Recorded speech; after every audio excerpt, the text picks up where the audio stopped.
নমস্কাৰ যিসকল ছাত্ৰ ছাত্ৰীৰ এতিয়ালৈকে এডমিশ্যন হোৱা নাই সিহঁতৰ কাৰণে ভাল খবৰ লৈ আহিছোঁ যদি সিহঁতে কোনো কলেজত বা কোনো ইউনিভাৰ্চিটিতে এডমিশ্যন পোৱা নাই এতিয়ালৈকে সিহঁতে এডমিশ্যন পাব এই ভিডিঅ'ত আপোনালোকৰ লগত ডিছকাছ কৰিম যে কেনেকৈ আপোনালোকে এডমিশ্যনটো পাব আৰু কোন কলেজত পাব কি কি কৰিব লাগিব সবিশেষ এই ভিডিঅ'ত আলোচনা কৰিম লগতে আলোচনা কৰিম যে যিসকল ছাত্ৰ ছাত্ৰীয়ে অলৰেডি কোনোবা এখন কলেজত বা ইউনিভাৰ্চিটিত এডমিশ্যন লৈছিলে আৰু এতিয়া এডমিশ্যন কেনচেল কৰিব বিচাৰিছে কেনেকৈ কেনচেল কৰিব বা সিহঁতে ৰিফাণ্ড কেনেকৈ পাব সেইটো এই ভিডিঅ'ত আলোচনা কৰিম তাৰ কাৰণে ভিডিঅ'টো শেষলৈকে চাব ভাল লাগিলে লাইক এটা কৰি দিব চেনেলত নতুন হ'লে ছাবস্ক্ৰাইব কৰি দিব কাৰণ এনেকুৱা আপডেটবিলাক আপোনালোকে পাই থাকিব এই চেনেলৰ মাধ্যমতে ইয়াত আপোনালোকক এটা নটিচ দেখুৱাইছোঁ 25 জুলাই 2025 তো ইয়াত লিখিছে কি in continuation of earlier notification issued vide number dated 11 তাৰিখে যি নটিচ দিছিলে regarding admission and in larger interest of students community the undersigned is directed to notify that the new registration option for non-CUET will be available during the spot admission round from 28 to 30 July. ইয়াত এটা ডাঙৰ update যে যিসকল ছাত্ৰ ছাত্ৰীয়ে non চিউইটিৰ নহয় non চিউইটিৰ কথা কৈছোঁ যিসকল ছাত্ৰ ছাত্ৰী নন চিউইটিৰ দ্বাৰা এডমিশ্যন ল'ম বুলি ভাবিছে বা সিহঁতে চিউইটি দিয়া নাছিলে আৰু সিহঁতে যিহেতু এইকেইদিনত চিউইটিৰ এডমিশ্যন চলি আছে আৰু নন চিউইটিৰ ছাত্ৰ ছাত্ৰীসকলে ৰেজিষ্ট্ৰেশ্যন কৰিব পৰা নাছিলে সিহঁতৰ কাৰণে ভাল খবৰ আহি পৰিছে যে সিহঁতে নন চিউইটিৰ কাৰণে ৰেজিষ্ট্ৰেশ্যন কৰিব পাৰিব কেতিয়া কৰিব পাৰিব 28 জুলাই 2025 পৰা 30 জুলাই 2025 তাৰিখলৈকে অৰ্থাৎ যেতিয়া ফাইনেল স্পট এডমিশ্যন চলি থাকিব সেই সময়ত সিহঁতে নন চিউইটিৰ যিসকল ছাত্ৰ ছাত্ৰী আছে সিহঁতে আবেদন কৰিব পাৰিব আপোনালোকে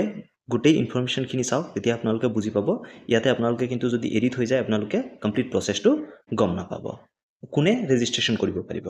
Any interested applicant who has not yet registered in Assam State Higher Education Portal 2526 may register afresh and apply to the university or college of their choice. তো যিসকল ছাত্ৰ ছাত্ৰীয়ে আগত ৰেজিষ্ট্ৰেশ্যন কৰা নাছিলে সিহঁতে ফ্ৰেছলি ৰেজিষ্ট্ৰেশ্যন কৰিব পাৰে আৰু সিহঁতৰ মন পছন্দৰ যি কলেজ বা ইউনিভাৰ্চিটি আছে তাত আবেদন কৰিব পাৰিব Applicants who had registered earlier need not register again and can proceed with the admission process using the previous registration number. তো যিসকল ছাত্ৰ ছাত্ৰীয়ে আগতেই নন চিউইটিৰ কেটেগৰীত ৰেজিষ্ট্ৰেশ্যন কৰিছিলে সিহঁতে কিন্তু আকৌ ৰেজিষ্ট্ৰেশ্যন নকৰিলেও হ'ব সিহঁতে সেই আগৰ যি ৰেজিষ্ট্ৰেশ্যন নম্বৰ আছে সেইটোৰ জৰিয়তে সিহঁতে কিন্তু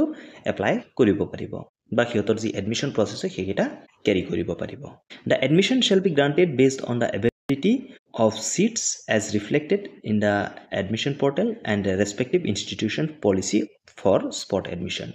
তো আপোনালোকৰ যি এডমিশ্যন হ'ব সেইটো সিট কিমান আছে সেইটোৰ ওপৰত ডিপেণ্ড কৰিব আৰু লগতে যোনখন কলেজত আপোনালোকে আবেদন কৰে সেইখন কলেজৰ স্পট এডমিশ্যন দিয়াৰ যি পলিচি হয় সেইটো সিহঁতে কেনেকৈ ডিজাইন কৰিছে বা সিহঁতে কেনেকৈ বনাইছে সিহঁতৰ নিয়ম অনুযায়ীহে আপোনালোকৰ এডমিশ্যনটো পাব সেয়েহে আপোনালোকে সমৰ্থ পৰ্টেলত আবেদন কৰিব লাগিব কথা ঠিক কিন্তু আপোনালোকে লগতে যোনখন কলেজত আপোনালোকে এডমিশ্যন ল'ম বুলি ভাবিছে সেইখন কলেজৰ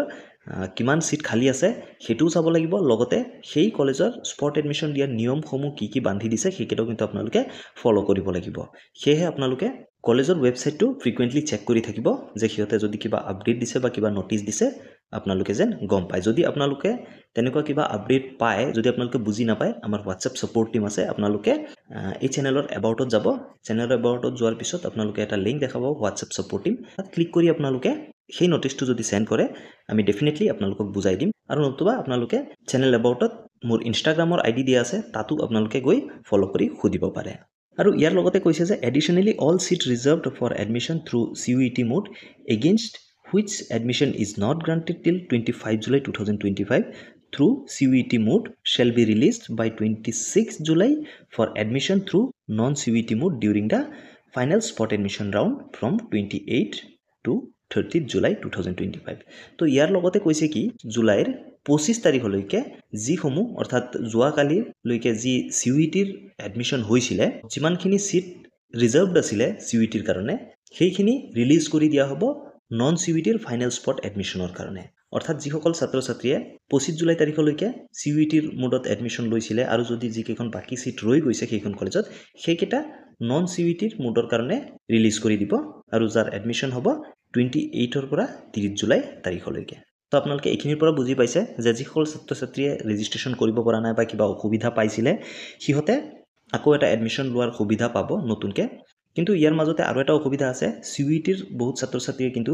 সিহঁতৰ প্ৰফাইল কমপ্লিট কৰিব পৰা নাই সাৰ্ভাৰ ইৰৰ দেখুৱাইছিলে সেইটো ৰিগাৰ্ডিং কিন্তু এতিয়ালৈকে কোনো নটিচ চৰকাৰে জাৰি কৰা নাই যদি কিবা আপডেট আহে ডিপাৰ্টমেণ্টৰ ফালৰ পৰা আমি আপোনালোকক জনাই দিম তাৰ কাৰণে চেনেলটোৰ লগত জড়িত থাকিব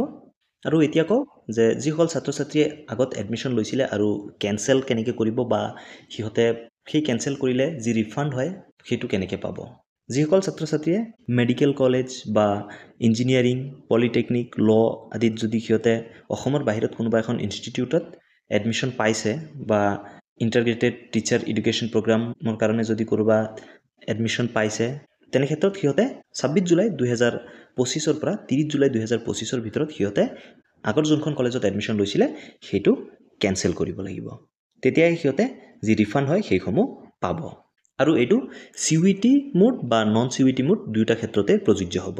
যদি আপুনি CUET মোডত এডমিশ্যন লৈছিলে তেনে ক্ষেত্ৰতো আপোনালোকে কেনচেল কৰিব লাগিব বা যদি আপুনি নন CUET মোডতো লৈছিলে তেনে ক্ষেত্ৰতো কিন্তু আপুনি কেনচেল কৰিব লাগিব যদিহে আপোনালোকে পলিটেকনিক মেডিকেল ল ইঞ্জিনিয়াৰিং বা IT EP প্ৰগ্ৰামৰ কাৰণে অসমৰ বাহিৰত ক'ৰবাত সিট পাইছে এতিয়া কথাটো হ'ল যে যিসকল ছাত্ৰ ছাত্ৰীয়ে এডমিশ্যন ফিটো পে কৰিছিলে অনলাইনত সিহঁতে কেনেকৈ পইচাটো পাব তো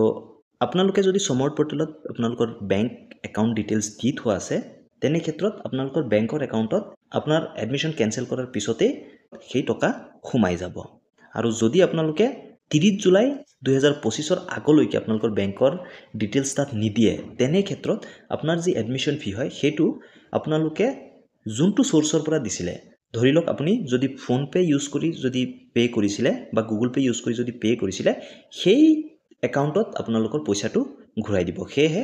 যদি আপোনালোকে এতিয়ালৈকে সমৰ্থ পৰ্টেলত আপোনালোকৰ বেংকৰ ডিটেইলছ দিয়া নাই আপোনালোকে সোনকালে দি লওক আজিয়ে দি দিব আপোনালোকৰ বেংকৰ ডিটেইলছ আপোনালোকৰ নাম বেংকৰ IFSC কোড বা বেংক একাউণ্ট নম্বৰ সেইকেইটা আপোনালোকে দি দিব আপোনালোকৰ বেংকৰ একাউণ্টত পইচাটো সোমাই যাব আৰু যদি আপোনালোকৰ গুগল পেৰ পৰাই যদি আপোনালোকে পে কৰিছিলে তেনে ক্ষেত্ৰত যদি বেংক একাউণ্ট আপোনালোকৰ দিয়া নাথাকে তেনে ক্ষেত্ৰত আপোনালোকৰ গুগল পে বা ফোন পে য'ৰ পৰাই আপোনালোকে পে কৰিছিলে তাত আপোনালোকৰ পইচাটো ঘূৰি আহিব আৰু যিসকল ছাত্ৰ ছাত্ৰী অনলাইনত পে কৰা নাছিলে কলেজত পে কৰিছিলে তেনে ক্ষেত্ৰত সেইসকল ছাত্ৰ ছাত্ৰীয়ে কেনসেল কৰাৰ পিছত আপোনালোকে কলেজত যাব লাগিব কলেজত গৈ আপোনালোকে আপোনালোকৰ যি এমাউণ্ট হয় সেইকেইটা লৈ আহিব লাগিব আৰু সেইটো আপোনালোকে যোনখন কলেজত এডমিশ্যন লৈছিলে সেই কলেজত যাব লাগিব আপোনালোকে কেনসেল কৰাৰ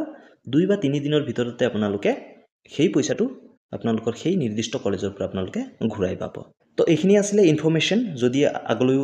নতুন আপডেটসমূহ আহি থাকে বা যদি কিবা ইনফৰমেশ্যন আহি থাকে আপোনালোকক জনাই থাকিম তাৰ কাৰণে চেনেলটো সাবস্ক্ৰাইব কৰিবলৈ নাপাহৰিব ভিডিঅ'টো যদি ভাল লাগিল আৰু ইনফৰমেটিভ লাগিল প্লিজ লাইক এটা কৰি দিয়ক চেনেলত নতুনলে সাবস্ক্ৰাইব কৰি দিয়ক আৰু মোষ্ট ইম্পৰ্টেণ্টলি এই ভিডিঅ'টো আপোনাৰ বন্ধু বান্ধৱী সকলোৰে লগত শ্বেয়াৰ কৰি দিয়ক কাৰণ এনেকুৱা বহুত ছাত্ৰ ছাত্ৰী আছে যিসকলে এতিয়ালৈকে এডমিশ্যন ল'ব পৰা নাই বা সিহঁতে